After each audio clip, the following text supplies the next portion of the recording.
A good way you can describe Trendelenburg Gait in simplest terms for your patient is basically letting them know that side hip muscle by the affected side is unable to handle the weight of your upper body, while the other leg of the unaffected side is swinging forward in the phase of a walk. So while that unaffected leg is in the air off the ground, all of your weight is now on the other leg, the affected leg. And during this part of your walk, because that side of your hip is unable to keep things stable, your body sort of collapses on itself to kind of compensate. So your leg kind of locks perpendicular to the ground, your bones stiffen up at the leg, and the ligaments kind of hold everything in place now, since the muscle no longer can do that sufficiently enough. So as you continue your walk, Trendelenburg Gait is gonna, from somebody else's perspective, gonna appear as if you're kind of swinging your hip kind of up and to the side, kind of like this.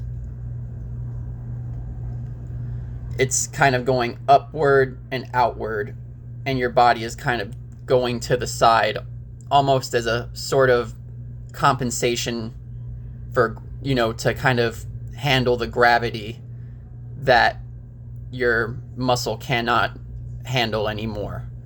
And it can, because that can't keep anything stable, now your body has to kind of find other ways to continue the walk forward without losing balance.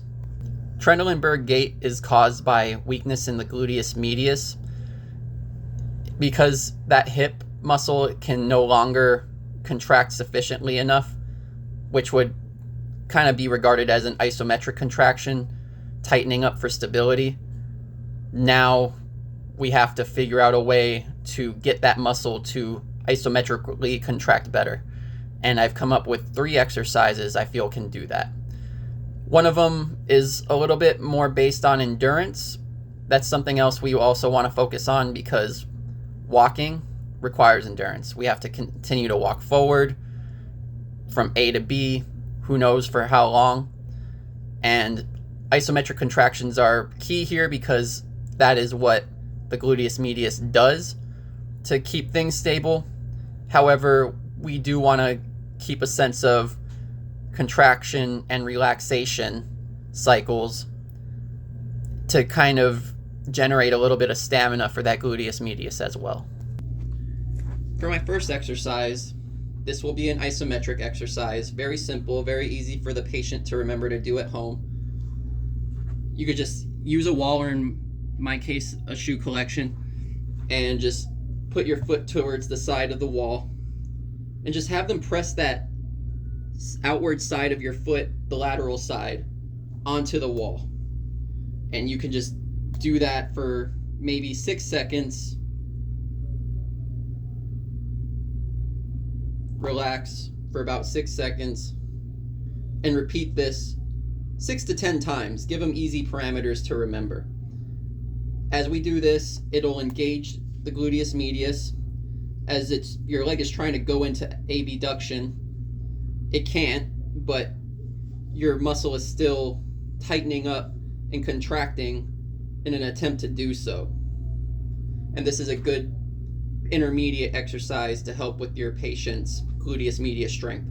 Over time, we can increase it to 10 sets of 10 for 10-second contractions. Again, easy parameters for your patient to remember. This second workout would probably be better with somebody else to help you. However, you can also do this on your own. So we can just take this leg of the affected side here and raise it up, and we can just hold it there against gravity. That engages in the gluteus medius, and we can set parameters kind of similar to my first exercise, maybe about 6 seconds. Relax for about 6 seconds, and repeat 6 to 10 times as the patient can tolerate. Over time, if the patient is feeling like the exercise can increase in difficulty, they can add a little bit of weight from their arm. This would be better with somebody else who can add the resistance themselves. And this can, basically be like a manual muscle test. And they can just provide that resistance and further engage in that gluteus medius. We can set this for kind of endurance parameters, 12 to 20 reps. And we can just do this over time as the patient increases in strength. My final exercise, same position. This can be a little bit more based for endurance. So 12 to 20 sets would be optimal, starting at 12 and increasing as the patient tolerates better. But basically just putting that affected hip into abduction and relaxing, and just doing anywhere from 12 to 20 reps of this, just against gravity. And as they gain more tolerance, gain more strength, we can either add ankle weights to add resistance, or we can even use a TheraBand, locking it in from the bottom of the leg for stability, and adding the band to the top part of the leg and adding for resistance. And same thing, just 12 to 20 reps, maybe about 10 sets, and there we go.